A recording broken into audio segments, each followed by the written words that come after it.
Assalamu alaikum. So I'll be discussing about the Bayesian rule, and I'll be specifically focusing on the discrete case.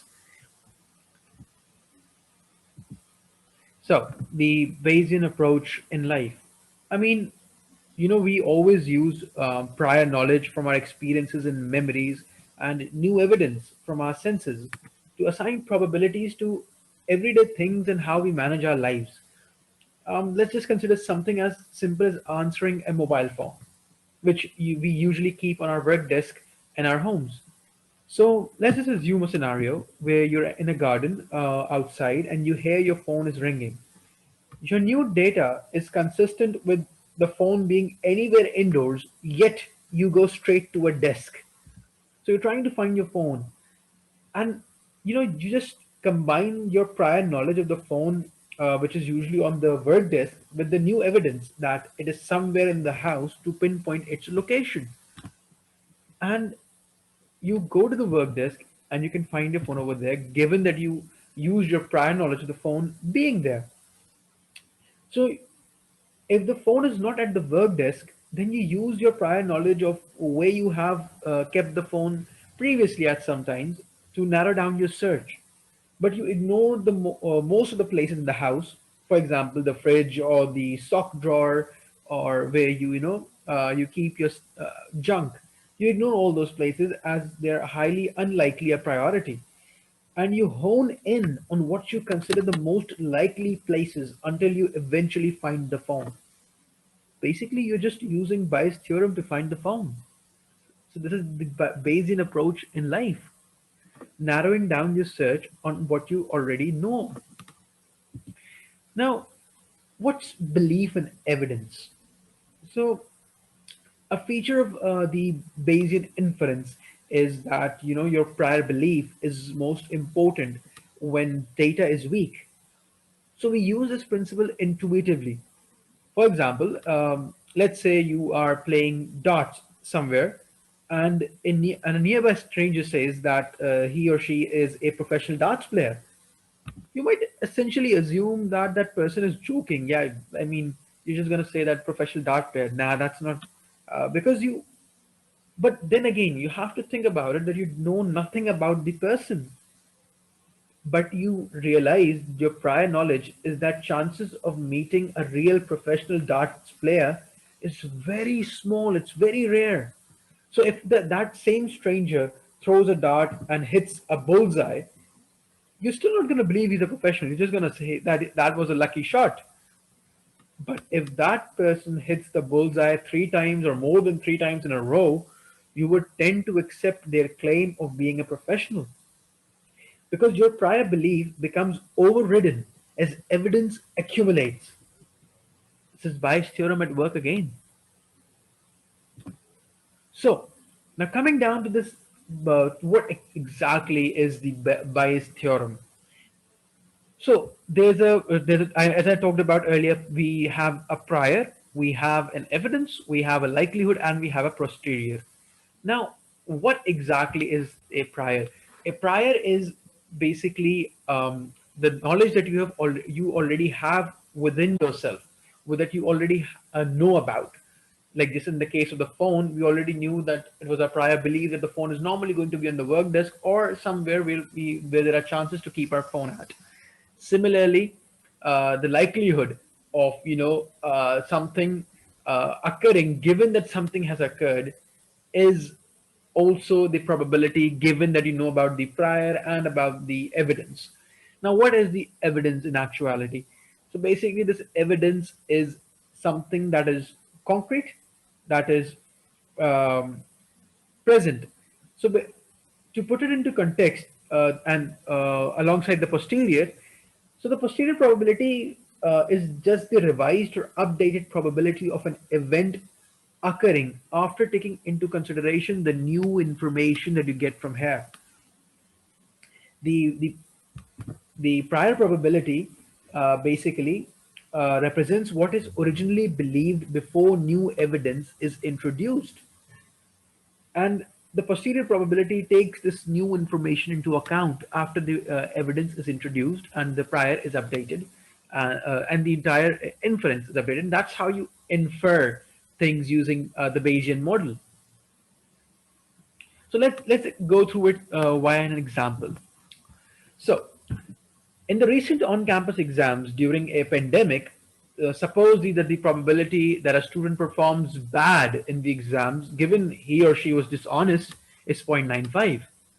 While due to any personal issue in the middle of the pandemic, the probability that a student performs well, given he or she was honest, is just 0.35.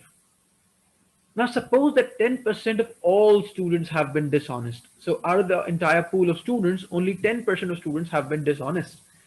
Now, find the probability that a student was actually honest given that the student performs bad in the exams.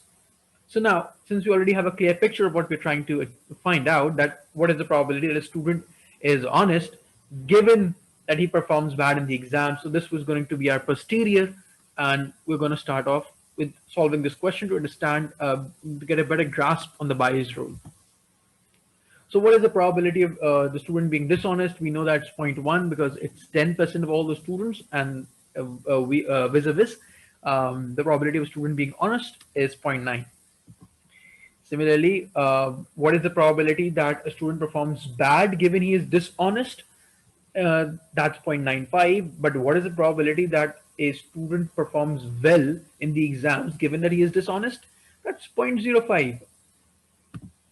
And then we come down to what is the probability that a student performs bad given he is honest? That is 0.65. And what is the probability that a student performs well given that he is honest? That's 0.35 as mentioned according to the question.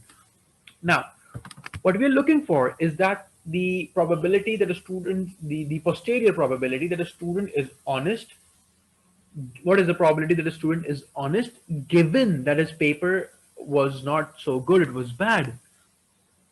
So to solve this, we would need to find the likelihood and the prior information that we have.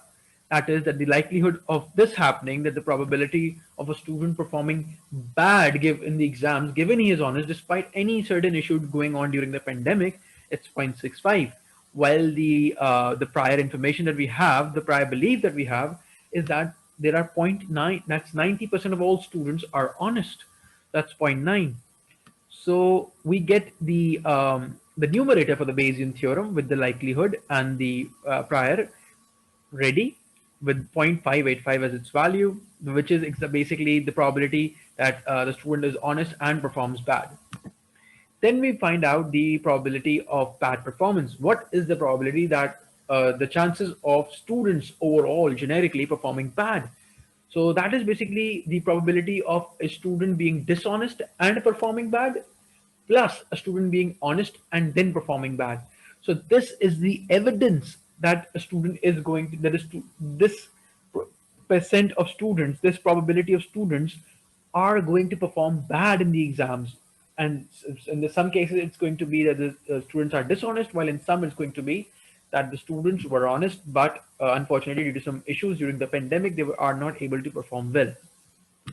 So we plug in all the equation, all the values, and we find out that the probability that the students are honest and given that they perform bad is 0.86 and 86%, which is alarming. I mean, that's sad. So the point being over here that this is basically the likelihood that of an event occurring. This is the prior knowledge that we have. The students students are honest. The probability of honest students, and this is the probability of the evidence that the probability of students performing bad in an exam, on the on-campus exams. And this is our posterior, which gets updated with these calculations, and we infer the probability of students being honest, and yet students being honest given that they perform bad in the exams, which is quite alarming though. But nonetheless, so what exactly do I wish to convey about the Bayesian inference, the Bayesian theorem? So it is not as if the world is not determined, but it is that we can't know it perfectly. And all we can hope to do is update our understanding, the posterior, as more evidence becomes available. So as much more evidence we gather up, that is how we update our beliefs.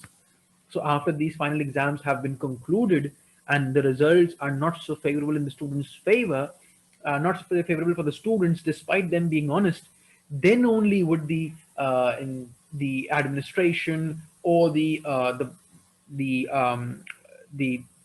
the think tank would realize that okay, so this has happened. Now we have the evidence that the students cannot perform well after an entire online year. They cannot perform well on on-campus exams, and then this inference is going to be made because of the new evidence, and then maybe the policy is going to be changed. Fingers crossed.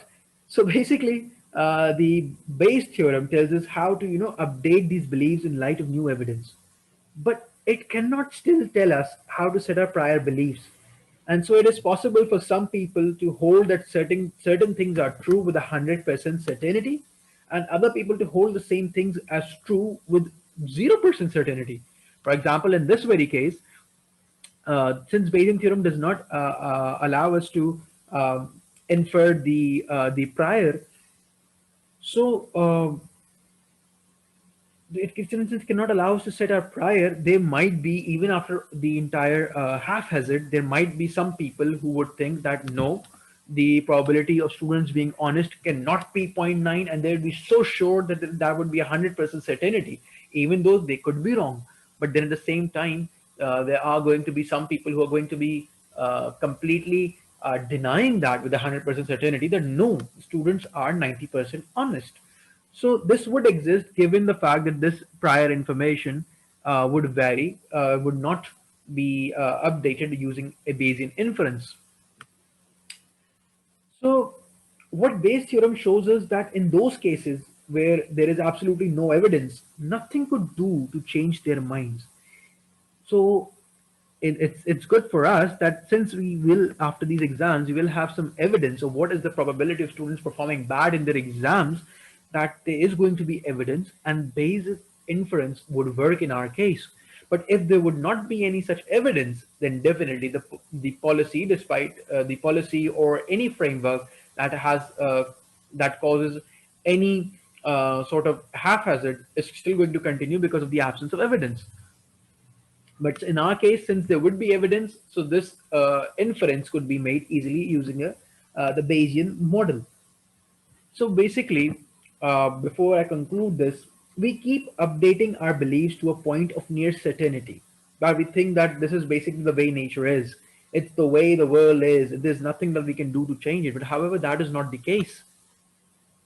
So the reason that this quote is in front of me is because I was reading Nelson Mandela's biography in his book, and there's this quote where he says that everything, it always seems impossible until it's done. And I think this is a kind of a very Bayesian viewpoint of the world. Because if you have no instances of something happening, then what is your prior for that event? What is your reference for that event? Because it will seem completely impossible if it has not happened yet, and your prior may be zero until it actually happens. For example, what is the probability that the sun, what is the probability that of the judgment day, given that the sun has risen from the west? You can never find it. The reason being, you have no prior probability of the sun rising from the west. But once you have it, only then you can determine the probability of the judgment day happening. And until something has occurred, until it has happened, the prior for that remains zero. But once it happens, the prior gets updated, and using the Bayesian inference, our entire model gets updated. And the whole point about the Bayesian inference is that bringing us into a focal point that things can be near absolute certainty, but they cannot be cannot be the absolute truth, because for something that has never happened yet, there can be no prior until it happens, and once it happens, then there would be a prior probability to it. So until the prior is set to zero, we can easily make a comment that, well, this can never be possible. But then again, it always seems impossible until it's done, and that, I believe, is the whole crux of the Bayesian inference. So Be- um Lastly, in concluding, that the thing we forget in Bayes' theorem is that our actions play a role in determining outcomes and determining how true things actually are. So, in light of the recent exams on campus, if it's the action that are going to determine our inference, the policy making inference. If, as mentioned earlier, the students, a large chunk of students perform bad despite being honest throughout the semester, only then those actions would update the inference of the think tank to devise certain other policies and so on and so forth. But if you think that that's never going to be possible and whatever is happening is correct, then that can never be inferred, because that would be believing with absolute certainty that this is true, which the Bayes' model said that cannot be true. You can be approximately true, but never completely true until you have evidence. So thank you.